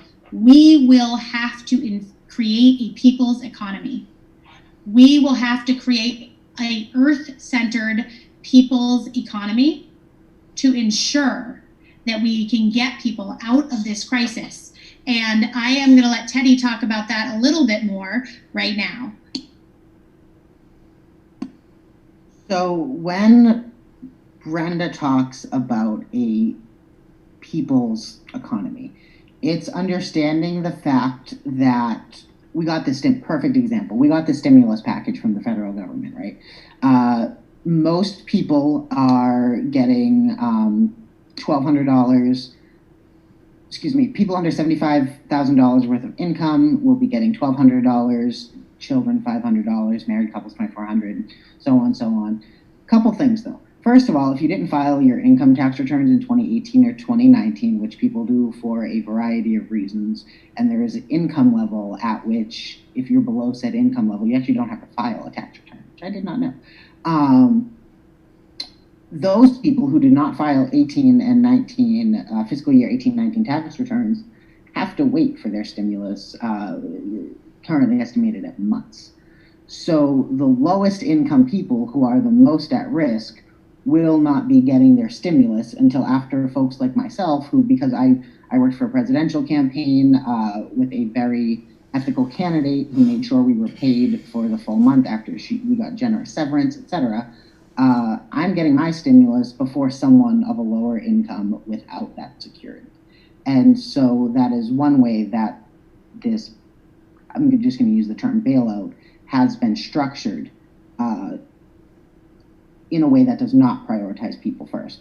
The second thing is there's a lot of talk about the, I think like 380 billion, something like that, of total available funds for our small businesses. There is an additional $450 billion available for the largest corporations in the country. So the largest corporations are getting bailed out to the tune of $100 billion, yes, $100 billion more than Main Street Brattleboro, than Main Street Barrie. So when Brenda talks about something like a people's economy, that entire conversation has been backwards. We should be worrying about getting money directly into the pockets of low income, moderate income people and locally owned small businesses, and working our way up to the wealthy and to large corporations. But right now what we're doing is we're starting with the wealthy taxes and the corporate funds, and working down to small businesses and working down to low and moderate income families. Tying it into racial justice and gender justice, when talking about a people's economy. If you are not a documented immigrant in the United States, you're not getting any stimulus. If you are an 18-year-old woman of color who is supporting your mother through both of you working, but your mother still claims you as a dependent on her taxes, you're getting less of a stimulus. So that's less money going into those communities. So until we start prioritizing. Oh, please do. Sorry to interrupt you. I just want to say that I think actually, and I'm still working on this, but it looks like actually if you are an 18 and if you are even 17 and being claimed as a dependent, but also filed a tax return, that your parent neither gets the $500 for you, nor do you get the $1,200 for yourself. So I'm still looking at that, but that's what the New York Times article recently said. So somehow they, for some reason, I really want to give them the benefit of the doubt and say they just screwed up the language, but I don't think that's what happened. I think it was intentional. So in fact, it seems quite possible, and I will update you all, but it seems quite possible that my family, who is struggling financially, is only going to get a part of our stimulus. My son did work, follow the tax return. I also claim him as a dependent. And so I will neither get the $500 for him, nor will he get the $1,200 stimulus, is what it appears is the case. Yeah, and so he definitely won't. If you claimed him as a dependent, he definitely won't get the stimulus. I don't know how that affects your income, but that would be interesting to see. But it's exactly right. You have the conversation in Washington is, okay, so let's take this family. There's a single mother. Her kid is 18, going to college. They're both working, so on, so on. How are we going to mess with their money? That was the conversation that happened on Capitol Hill. What's the least amount of money we can give them to make it still work so that this bill is worth it? Instead of Brenda gets $1,200, Ajna gets $1,200, and Walmart can figure out their tax returns later or their refunds later. Amazon who paid $0 in federal taxes, can figure their stuff out later. And that's how I personally, and I think you, Brenda, would agree, that's how we need to be approaching these conversations if we are ever going to have an American economy that works for the people. Because there is also something to be said, and this is a fight that I get, not a fight, but this is a conversation I have a lot within progressive groups, is there is something to be said for American individualism. There is this prevailing mantra throughout our country for the last 200 plus years of lifting yourself up by your bootstraps, taking care of yourself and taking care of your family through your own means. And there is definitely something to be said for self-responsibility. There is definitely something to be said for the value of hard work. But it comes to a point where you need the federal government of the United States, in order for that philosophy to work and hold any cadence, has to establish some reasonable floor for the American people, so that even if you aren't someone who wants to pull yourself up by your bootstraps, start a business downtown, be a pillar of the community, you don't want to do any of that, fine. You still need to be able to work, afford food, afford your house, and be able to take care of your family. That needs to be the floor, not what is the least amount of money by which this person can get by. And those are two very different conversations. And I think I want to add to that let's talk a little bit about how we value work, right? So what are we valuing as work, right? There's volunteer work all across this country that isn't paid, maybe should be, but is not paid. In fact, our government is asking for it right now, our state government. And I think there's an inequity problem there, actually. I do think that we need to put the money into paying doctors and nurses who are volunteering their time. I think that we have to do that. I love that Vermonters stand up for each other, but I wish we did not have to. And I don't think our government should be asking. I could understand a mutual aid setup where they're trying to connect volunteers to individuals, but in terms of going into nurse and doctor situations, that's a lot to ask, and often the people that step up to those are not resourced people. And we lose good organizers, we lose good doctors, good nurses, good LPNs, good all of those things, because that is not a sustainable structure for society. But also, I think that when we're talking about arts, we went over what that brings into the economy, right? oftentimes what people say to artists or arts administrators, as I have been both, is people may think you could have made different choices. Sure, but then who would teach your children how to dance? Who would teach your children theater and art? What movies would you have to go to? All those people started somewhere. When we go to live concerts, how would we be supported then? Maybe we instead need to have the conversation. How are we valuing the work that not only fills us as humans, our souls, fills us as humans culturally, but also how are we valuing the work that is essential to our economy, from volunteering to the arts to, I can think of recreation, actually. I can think of a million things that we do and we don't value as work. But in fact, people are working very, very, very hard in those ways, and they aren't surviving. And we are surviving right now, again, not just because of essential workers, which is huge, but also because we can click on and watch a live concert. And that person isn't necessarily making money. Some people ask for donations. I've tried to give a few dollars when I can when I'm seeing that. We can click on and watch somebody who does a dance, some kind of choreography. We can click on and see an art class for our kids that's free. And I think that we are, and the same thing is true with recreation, right? We have people who are skiers, who are snowboarders, who lead outdoor expedition groups, who are barely surviving. And meanwhile, those are the things that, and for that matter, migrant farm workers. Let's not forget migrant farm workers. So we are surviving literally because of the same people that we would look at them and say, and this has happened to me, so I know it happens, but also I've seen it happen to other people, look at them and say, why didn't you make a different choice? You would be in a better position if you made a different choice. Sure.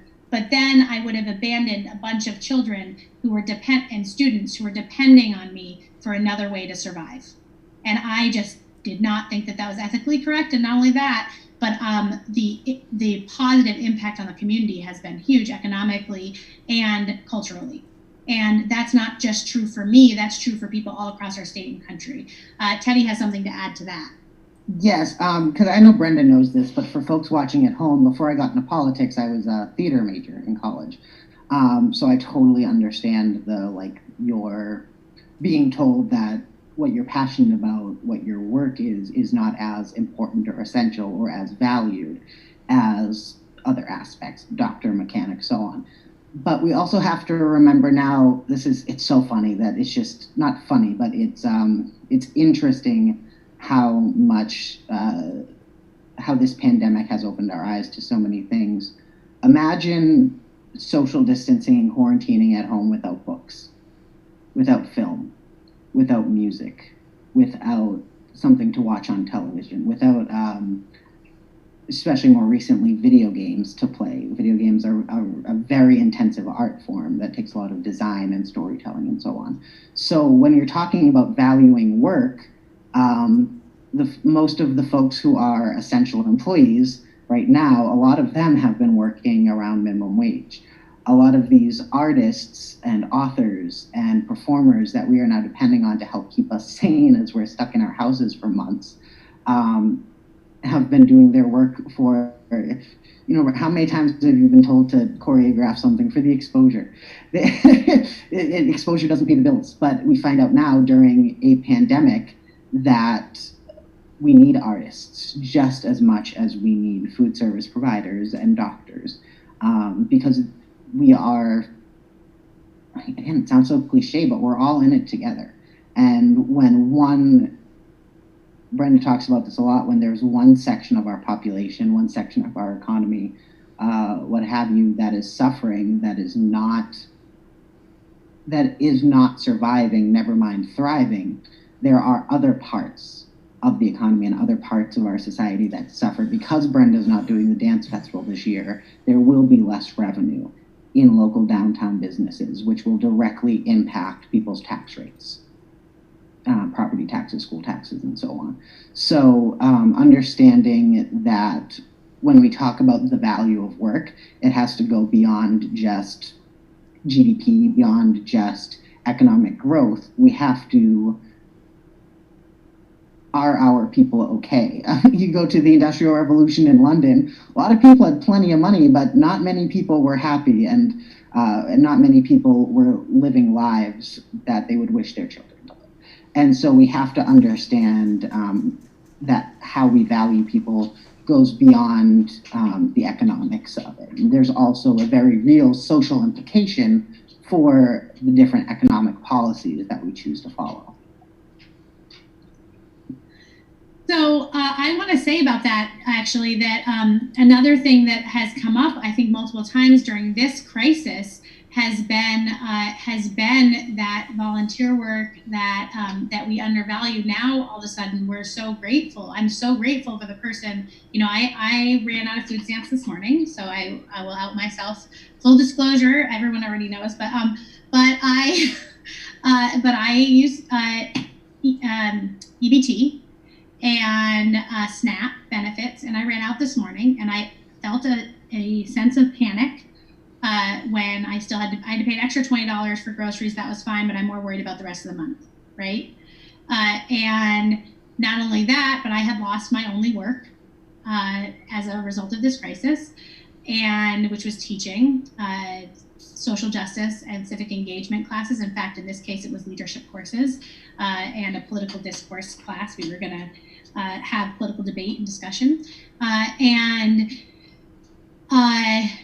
So I don't have that little bit of income coming in. And then in addition to that, we have a economic structure that creates a shame base, right? So when you go and go to the food shelf, I'm so grateful, and I talk about it publicly, even though, as Teddy will note, it's very hard for me to talk about my economic situation publicly, actually. It's a really hard piece for me. But I'm grateful that they're delivering right now, because I am not going into places. I'm my child's only parent, and a little risk is too much risk. And so I'm grateful that they are delivering a box of food, and I'm grateful that I can turn to that as I am running out of resources this month for food. And I think that something that we really have to think about a little bit more is that this is not something that just happens right now. This is the most panicked I've ever felt about food, but I have skipped meals before so that Ajna could eat. And so while I'm more panicked right now because I don't see that there's an easy way out, I want us to remember that people are in these positions every single day. So if you're a family who's experiencing this for the first time, and you will have a way out when it's over, because whatever your job is something you can go back to, and you're going to be okay, please try to remember, bring with you this moment of fear, because there are people all across our country that experience this all the time, and it is the economic structure that crumbled that left us here. And so I was reading this morning about the happiest country in the world. Those articles come up all the time, right? But this was a CNN article, and I don't know why CNN has come up so many times today, but it was an article, and they were talking about what is it like to be in the happiest country in the world during this crisis. Absolutely, there's still fear. There's still mutual aid efforts going on, but the people are sure that coming out of the crisis, they will have the support that they need, not to go back to normal, but to build better, as Amanda was saying earlier in this event.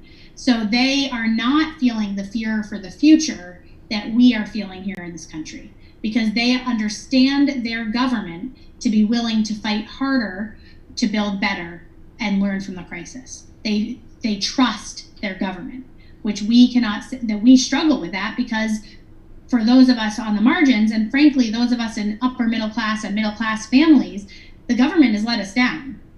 And the way to change that is not only to elect new leaders, but for people who are at every level, from school board on up, but for people on the ground to fight for that change. So I would say that that's part of building better and building a bottom-up economy from crisis, is for all of us to rise up with the remembering, with the knowledge, whether we're going to get out of this personally or not, to build a better economy. So I am gonna just have us each give just a little closing statement about where we're at right now. Please do talk about the tools that we need and how you can imagine us rebuilding without, of course, all the information. And I'll do the same. And anything you'd like to leave the audience with. And I want to, before we do that, I'm just gonna say that Sam offered a GDP alternative. Dr. Phil Lawn from Australia, I do know about this alternative, suggests a genuine progressive indicator, GPI, that takes resource availability and sustainability into consideration for more accurate measure. It also measures from the lower half more, and so lower 90% actually, and so that's something that I do know that, and I think we should take that into consideration. So I'm going to turn the floor to Teddy for a closing argument, I guess.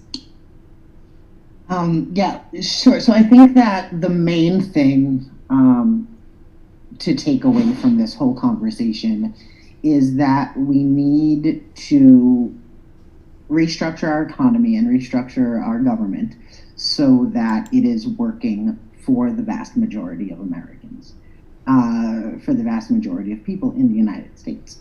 And I think that the way we are going to do that is not necessarily by, as someone who studies history, a lot, it pains me to say, I don't think we're necessarily going to find those answers by combing through history and looking for how they rebounded from World War I and from the pandemic. I think that we are going to need to start looking at our economy and our society in very, very different ways than we have, certainly since Franklin Roosevelt to now. We're going to need to redefine what it means to be essential. We're going to have to redefine what it means to pay a living wage. We're going to have to redefine, as Brenda was, I think, aptly talking about earlier, how we define progress, define growth, and define economic health in the country, because our GDP has been pretty good over the past couple of years, but obviously where we are now, that shows us that GDP is not everything. And so I think that we need to do things like institute a continuously growing minimum wage. I don't think you can pass one bill with one number for 1 year and then you're good. I think we need universal health care. I think we need to stop penalizing people for getting an education. Brenda was talking about when she was in college, the transition happened from you need a bachelor's to a master's, from a master's to a PhD, and so on. In the years between Brenda and I, my generation stopped being able to afford to go to college in the first place unless there were very generous scholarships or you went to a community college, which community colleges are very valuable resources, and wonderful people work at them and wonderful people attend them. But when you're trying to get into the upper middle class, getting a job on just a community college degree, on just an associate's, would be the right way to say it, is not that easy. And that's not a reflection. I personally don't believe that that's a reflection of community colleges. I believe it's a reflection of the rest of society saying we're requiring more and more and more from you while giving you less and less resources to achieve that. And so I think that is my main takeaway. There was one other question you wanted me to answer, Brenda, and I don't remember what it was. It was just so we've talked a little bit, but if we were imagining where we go from here, where is that? So where we go from here is, I think that we need to, as a former, I supported Bernie in 2016, I worked for Elizabeth Warren. We need to get Trump out of the White House. The Democratic nominee was not my first nor second choice, but we need to get Trump out of the White House. Once that's accomplished, we need to focus on the Senate, we need to focus on the U.S. House of Representatives, and we need to focus on our city councils and our state houses, because that's where the most immediate change can be affected, is your local municipal governments and your state governments. I do think that, like I said earlier, we can't look to history for all the answers here. We have to come up with some of them ourselves and institute them moving forward. And I do hope that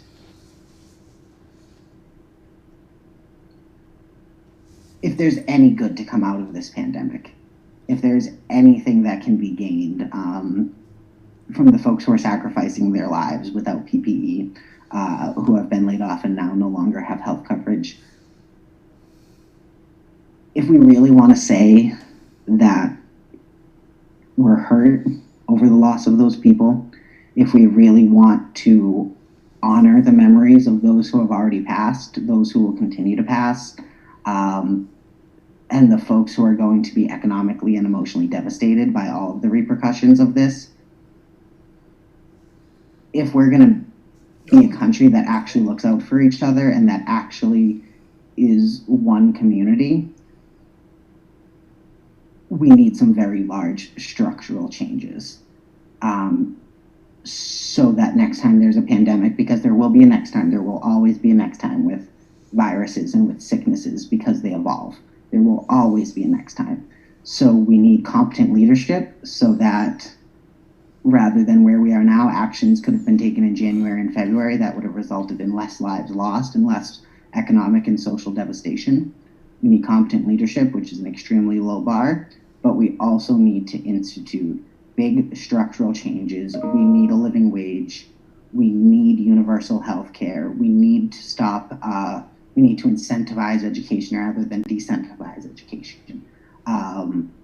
We need to make sure that the United States lives up to the promises it has made its people over the past couple decades, and it has not. So if there's any good to come out of this, it's that we can work together. This has shown us that we are still united in spirit when a crisis hits. We need to keep that unity and we need to keep that same passion once we're out of this, so that even though there will be another pandemic and there will be another sickness that comes around, we need to make sure our systems can handle it so that we don't have unnecessary deaths, so that we don't have unnecessary economic loss, and so that we don't have all of these things that are now necessary that would not have been necessary. I mean, think how much different people's lives would be right now if we had paid family leave. Think how much different people's lives would be if Social Security benefits were enough to get by. Think of how different people's lives would be if they didn't have to worry about paying their rent or paying a huge student loan bill. I mean, yes, people are dying and we need doctors and we need nurses to take care of them, but there are also so many other implications that we aren't going to see for a long time.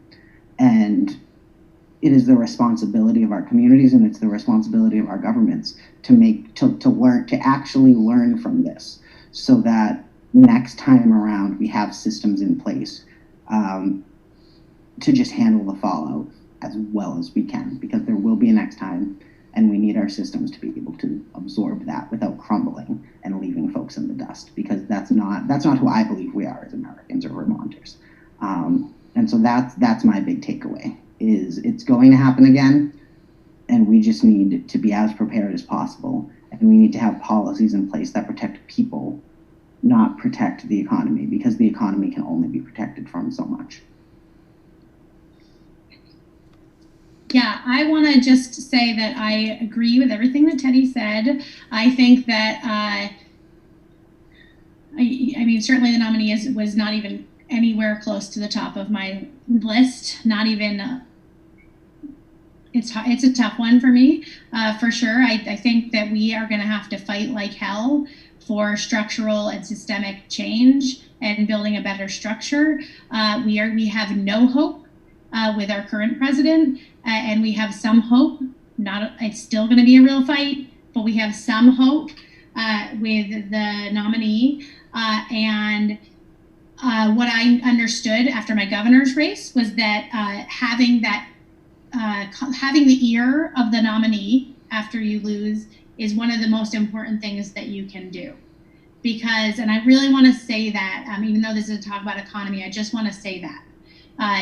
It was not easy for me. It was, Teddy will tell you, it was a very challenging time in my life to have that conversation in a different way. But having the ear of the nominee, not just that conversation, but to really engage with the nominee that way, so that you can hope and to influence. I was very lucky in who I was talking to, but to hope to influence shifts and change in policy ideas and have whatever your priority issue is. So for me, there was opioids and poverty issues, right? And I had a weekly meeting with that person and with Christine, and we talked about those issues. And she did roll in some of what was important to me into her speeches and her commentary and her platform. And that is part of what happens after these elections, these primaries go through. So let's really talk about the kind of influence we might have now, and then the kind of influence we want to have, hopefully, when we get Donald Trump out of office. Because we are not going to be done fighting then. That is not, trust me, with this nominee, that is not a done deal. We are going to have to fight hard to make those changes. We were going to have to fight anyways, but we are going to have to fight hard. Now, on the economic front, coming out of this crisis, we know that if we had had a livable wage, we would be in a better position right now. We know that there's so much we could have done to make difference. Paid family medical leave, universal health care. I can go on and on with tools. But we are going to have to utilize the resources that already exist in our state, as I said, recreation, arts, and agriculture, and we are going to have to connect that to our governments, our local governments, which means electing leaders in our local governments who are able to imagine a new creative economy, a new bottoming up, building better, imagine an economy that benefits the people who are the most marginalized, that has an eye on racial justice and economic justice. We are going to have to work on that, the entire ballot, moving up, and also connecting those resources, figuring out what they are in each of our communities, having elected officials that are willing to go into those communities and really dig deep with the local elected officials and with the local people on the ground and figure out what those are and how we connect them and how we rebuild them. And what I'm really excited about in the lieutenant governor's race is that is my experience. So coming out of a crisis, one of the things that maybe wasn't at the top of my platform before, but is now, is that I will be able to go into our local communities and utilize my career experience, helping people to build and grow and have a new vision of the economy in a way that allows us to not just drive the economy as a spurt of infusion, but to drive the economy as a long-term push, looking at the strategic investments, looking at all that we need to do to make change. And so in the next couple of weeks, I'm going to offer not a plan, because again, we have to be looking at the whole, but I'm going to offer a structure by which I think we should be envisioning an economic outcome and how we figure out what the tools are from there. So I want to thank you all for this conversation. I know Amanda isn't on, but I want to thank Amanda for her expertise in the economy and coming on and really taking that first hour in such a comprehensive way. And I want to thank City Councilor Teddy Waszazak for his work here, and we'll continue to work together. And I want to thank my mom, Judy Kanoe, for interpreting this event and all of our main issue events. And being able to offer that so that everyone in our state can understand what we're talking about. I think that's extremely important and something we should be modeling in all of our campaigns. So thanks, and thanks to Progressive Insider, who once a week does do, or sometimes more than that, does do our events and helps us to move forward with everything that we're doing. And please donate if you're able, because it does take money to have a campaign and to continue on these issue-based events. Join us next week. Join us for afternoon tea and a homeschool parent support chat on Thursday. And join us next week on Monday from 7 to 9 with candidate Dane Whitman, candidate Keisha, who's running for rep in Bennington, and candidate Keisha Ram, who is running for Chittenden County Senate, and Vanessa Santana, who's a community leader in recovery on healing the overdose crisis and opioid epidemic. And we're going to hear about the national perspective as well as the local perspective and what we can do and how it works in this event. going forward, we do have a climate crisis event, and 3 weeks from now, we have a COVID-19 racial justice roundtable, how COVID-19 is impacting communities of color. And we hope to have some great experts on with us then. Thank you all very much for another excellent issue-based events, and we'll see you next Monday.